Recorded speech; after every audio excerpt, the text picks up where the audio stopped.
A paz do Senhor, meus queridos e amados irmãos, sejam todos bem-vindos ao canal Descomplicando a Teologia. Se você é novo aqui nesse canal, eu sou o pastor Giovanni Santos, pastor da Igreja Evangélica Assembleia de Deus, e para mim é um privilégio poder contar com a sua participação. Neste canal você sempre vai estar encontrando vídeos da Palavra do Senhor, nós tratamos de vários temas, de escatologia, das lições também da nossa EBD, da lição dos jovens, da lição de adultos, alguns temas também voltados para pregação.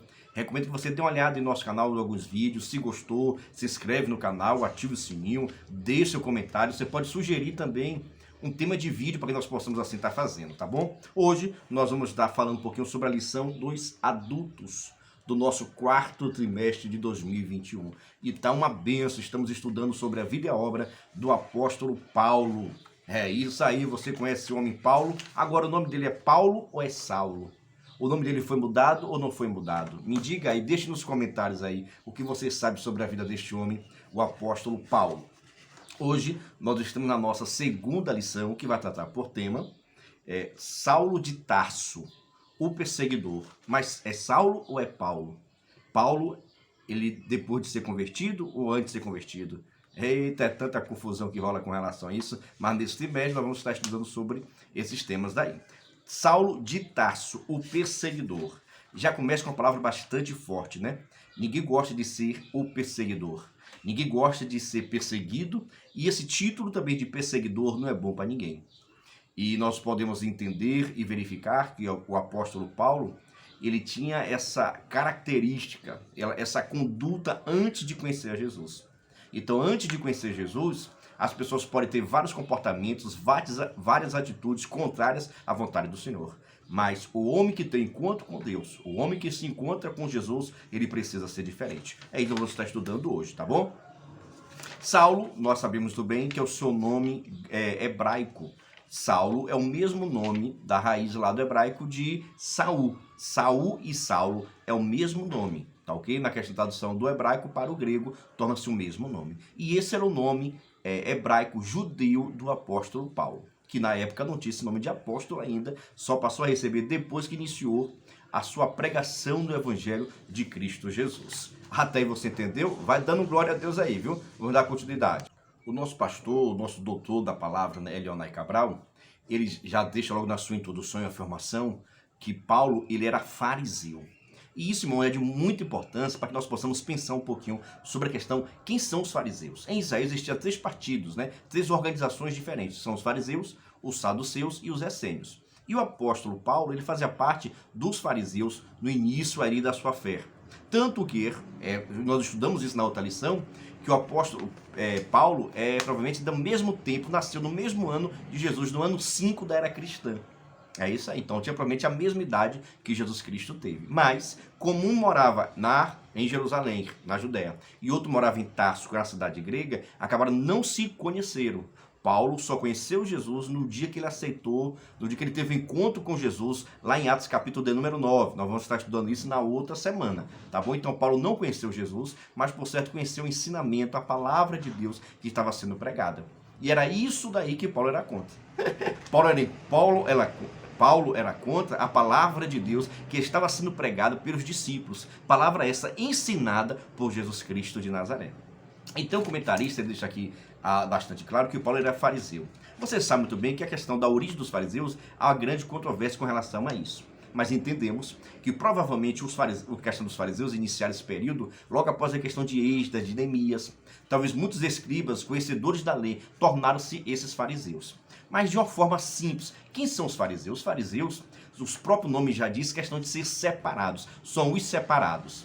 Agora, muitas pessoas questionam, mas separado de quem? Separado da civilização ou separado das coisas que tornava-se a pessoa impuro, tornava-se a pessoa impuro, tornava-se a pessoa pecadora. Porque o evangelho de Cristo, a palavra de Deus, nunca foi essa separação das pessoas, mas sim das práticas ruins das pessoas. Então os fariseus são aquelas pessoas que são chamados, muitas das vezes, dos zelosos pela lei. Agora, não somente a lei, a Torá chamada, mas sim a lei oral. Tanto que para o povo, para os fariseus, a lei oral, ou Talmud, tem a mesma valor, a mesma importância da Torá escrita. Então, por isso que muitas das vezes, quando o seu ensinamento, as suas palavras, não estava contida na lei, na Torá, mas sim na lei oral, no Talmud, que estava sendo assim discutido. Então os fariseus são aquele povo que costumava ser, para nós hoje podemos colocar assim, os fanáticos. Pessoas fanáticas que queriam porque queria que as pessoas fossem igualmente eles, que andassem igualmente eles, que falassem igualmente eles, que vivessem igualmente eles. Então os fariseus sempre, em todos os momentos que você vai ver, os fariseus sempre foram a pedra de tropeço para Jesus. Sempre estavam procurando um momento para estar acusando. E sempre defendendo a lei oral, a questão das cerimônias, a questão de estar limpo, de não tocar coisas imundas. E o próprio Jesus vai deixar claro que o que contamina o homem não é o que entra, mas sim aquilo que sai. É isso que contamina o homem. E o apóstolo Paulo, ele era isso, ele era fariseu na sua fé, início da sua fé, ele foi fariseu, conhecedor da palavra de Deus e até muito zeloso pelaquilo que ele acreditava que estava no caminho certo. O comentarista também, ele deixa aqui, Saulo de Tarso, o perseguidor implacável. Eu chamo a vossa atenção que Saulo, a intenção de Saulo é que Saulo ele estivesse fazendo a vontade de Deus. Na verdade, toda pessoa que usa o nome de Deus para fazer um serviço, muitos acreditam que estão fazendo aquilo que Deus quer, aquilo que Deus orienta. E assim estava também Saulo. Saulo acreditava que essa nova seita chamada na época de cristianismo, de cristãos, né, estava surgindo para destruir a fé judaica.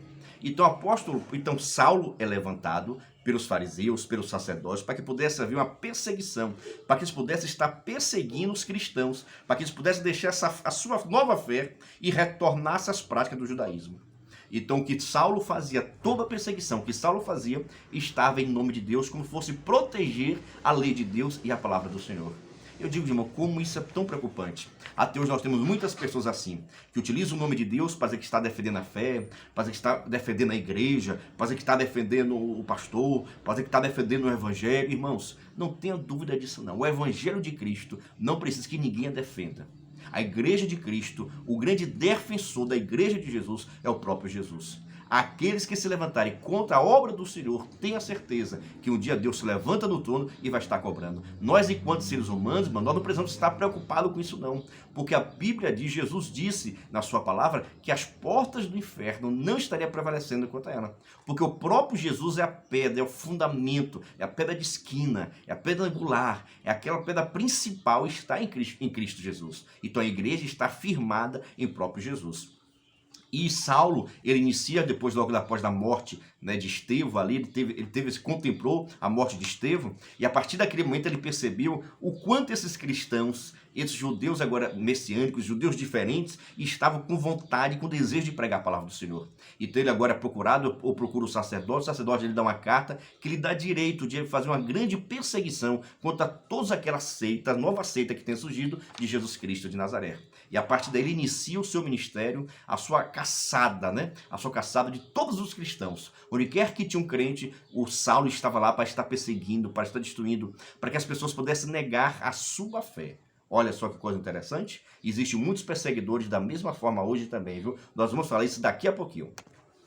Então, como Paulo acreditava que os cristãos da época estavam sendo grandes blasfemos, né?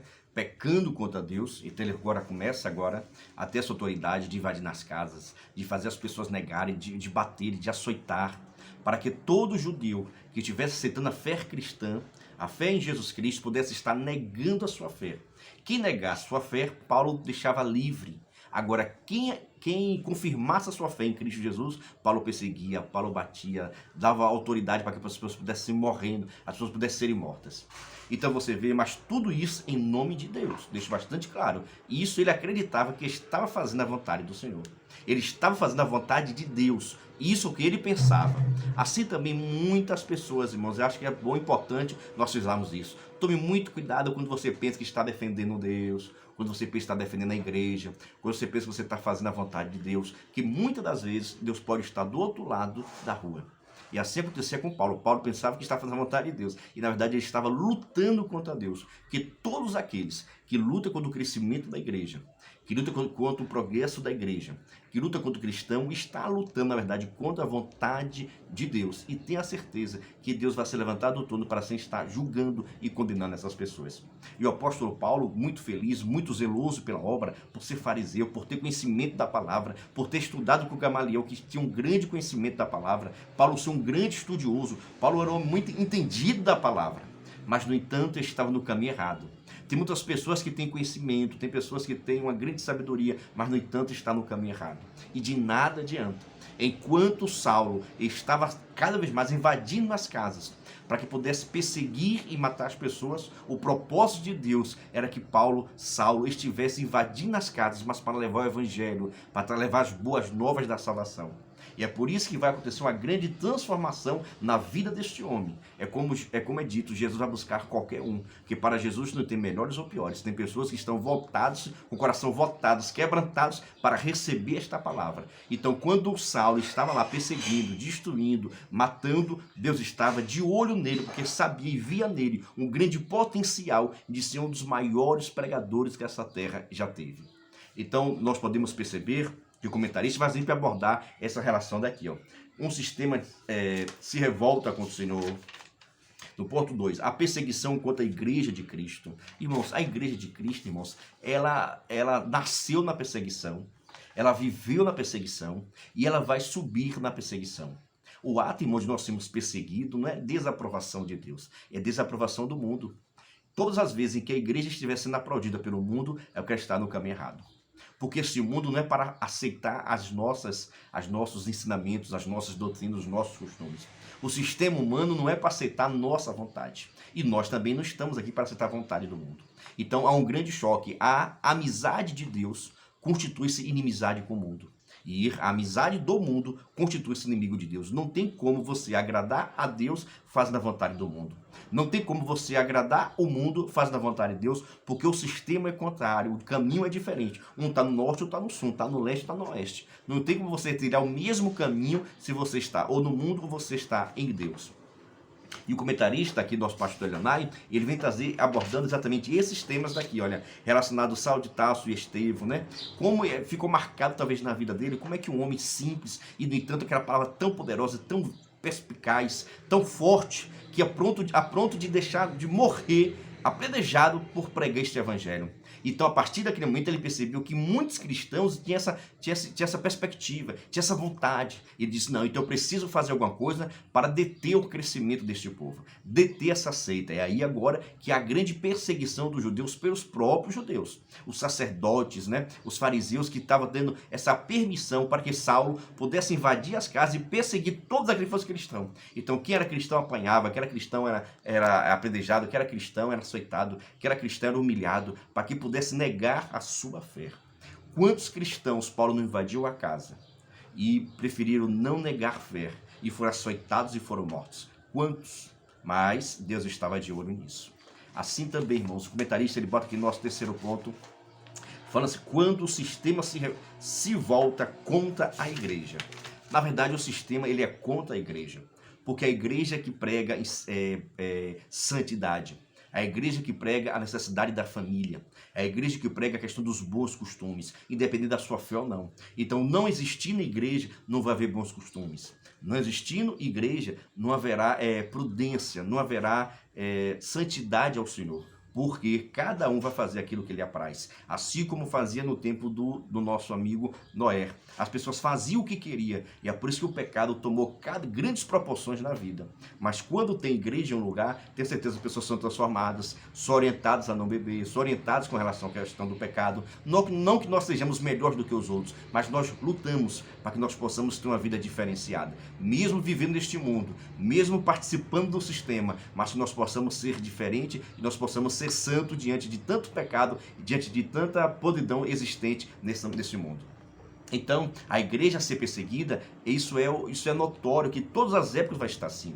No recentemente também, quantos pastores aí não estão sofrendo, sendo perseguidos por pregar a palavra, por ensinar a palavra. E nós estamos cada vez mais caminhando para que a própria aqui no Brasil, por exemplo, daqui a pouco vai ser até proibido de se pregar a palavra. Ou nós vamos ter maior cuidado de não ensinarmos aquilo que está na Bíblia Sagrada. Esse é o sistema que está crescendo, que está evoluindo, para que os cristãos possam se calar. Mas fique tranquilo, porque quem defende a igreja não é pastor, quem defende a igreja não é o político, não é presidente, não. Quem defende a igreja é o próprio Jesus. Em todos os momentos em que a igreja ela foi perseguida, a igreja também foi vitoriosa. E todos aqueles que se levantaram contra a igreja de Cristo, caíram por terra, e muitos desses tiveram encontro, assim como Saulo ele teve encontro com Jesus, muitos desses tiveram também encontro com Jesus e tiveram suas vidas impactadas, porque as pessoas que têm encontro com Jesus são impactadas e são transformadas. Então encerro nesse momento dizendo que a igreja, ela nasceu na perseguição, ela cresceu da perseguição e ela será arrebatada na perseguição. Mas quem defende a igreja, quem protege a igreja, não é ninguém humano, mas sim o próprio Deus. Claro que Deus pode usar o sistema, Deus pode usar o humano, Deus pode usar a política, Deus pode usar diversas ferramentas, mas a proteção das nossas vidas está somente em nosso Deus. Eu espero que Deus esteja lhe abençoando, lhe cobrir com toda a sorte de bênção. E a paz do Senhor. Se gostou do nosso vídeo, se inscreva no nosso canal, ative o sininho, deixa seu comentário que é de suma importância para com as nossas vidas, tá bom? Paz do Senhor e até o próximo vídeo.